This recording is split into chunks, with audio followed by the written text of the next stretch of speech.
नजर डालेंगे आलमी मंजरनामे पर।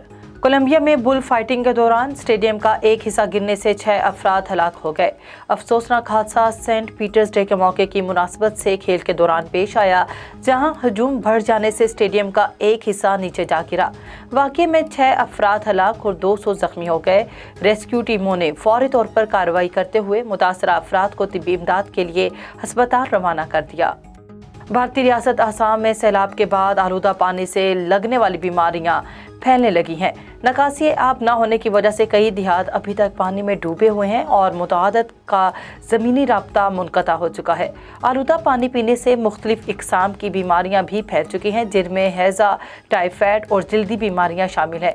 तूफ़ानी बारिशों के बाद सैलाब से अब तक 55 लाख अफराद बेघर हो चुके हैं, जिनमें से 37 लाख हुकूमत की जानिब से फराहम करदा शेल्टरों में रह रहे हैं। G7 सरबराही इजलास में शिरकत के लिए अमरीकी सदर जर्मनी पहुंच गए। आलमी सरबराहान रूस के खिलाफ दबाव बढ़ाने से मुतालिक फैसले करेंगे। अमरीकी सदर जो बाइडन के जर्मनी पहुंचने पर जर्मन चांसलर ओलाफ शोल्ज ने इस्तकबाल किया। दोनों रहनुमाओं ने बाहमी दिलचस्पी के अमूर समेत आलमी अमूर पर गुफ्तगू की। जर्मनी, फ्रांस, बरतानिया, इटली, कनाडा और जापान के सरबराहान समिट में शरीक हैं। मीडिया रिपोर्ट्स के मुताबिक G7 कॉन्फ्रेंस का मकसद रूस पर दबाव बढ़ाते हुए मास्को पर मजीद पाबंदियां लगाना है।